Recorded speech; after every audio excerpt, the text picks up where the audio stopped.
This episode of the All About Nothing podcast is sponsored by listeners like you and Big Media LLC, encouraging you to check your voter registration. In a world where every voice counts, ensuring your registration is accurate and up to date is the simplest, most effective way to guarantee your vote is heard.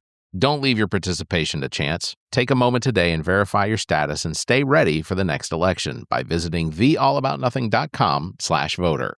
So, I've got this shirt from ZJZDesigns.com. It's one of their Thanksgiving prints, and I wore it to family dinner last year. I got more compliments on that thing than any of the food that we brought. Seriously, their stuff is clever, it's comfy, and it's always a conversation starter.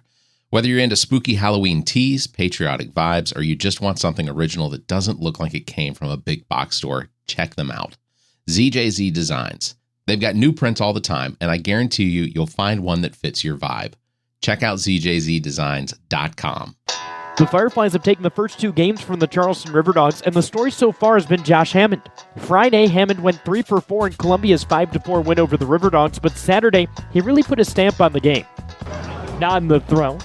Breaking ball rolled up the middle, played by the second baseman Manzoni, flips it, not in time. It's an infield single for Josh Hammond. Everybody's safe.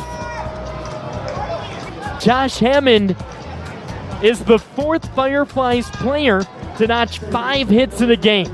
Hammond is the fourth Fireflies player to notch 5 hits in a game in franchise history, and the first since David Miranda accomplished the feat August 13th, 2018 at Delmarva. Which is a great segue to the Fireflies Awards. They don't pick All-Stars at the break in the Carolina League, but if they were to, Josh Hammond would probably be the Fireflies All-Star for the first nearly 90 games played. The infielder is hitting .299 with 5 homers and 32 RBI this season, all while providing plus defense on the left side of the field. Hammond hasn't been the only highlight in Charleston, though. Young Jan mashed his 8th homer Friday, and Yandel Ricardo and Connor Rasmussen were able to add homers of their own Saturday in a notoriously pitcher-friendly ballpark in Charleston. But Fireflies starters have also been able to hold up against the Riverdogs. It hasn't been a two-way street. Darwin Rodriguez spun a quality start in just 71 pitches Saturday after allowing just 2 hits over 6 innings, and Jose Gutierrez earned his team-leading 7th victory after allowing only 2 earned runs over 5 frames Friday. Columbia heads home to take on the Kannapolis Cannonballers Tuesday. From the Joe in Charleston, I'm John Kosis.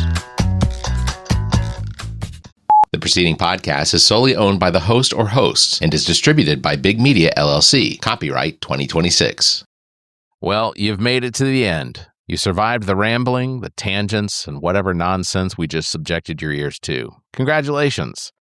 Now that your brain is sufficiently scrambled, how about doing something productive for democracy? Before you go off to forget everything you just heard, do yourself a favor and double-check that your voter registration is actually legit at theallaboutnothing.com/voter. It's about the only way to make sure your vote counts, even if your taste in podcast is questionable.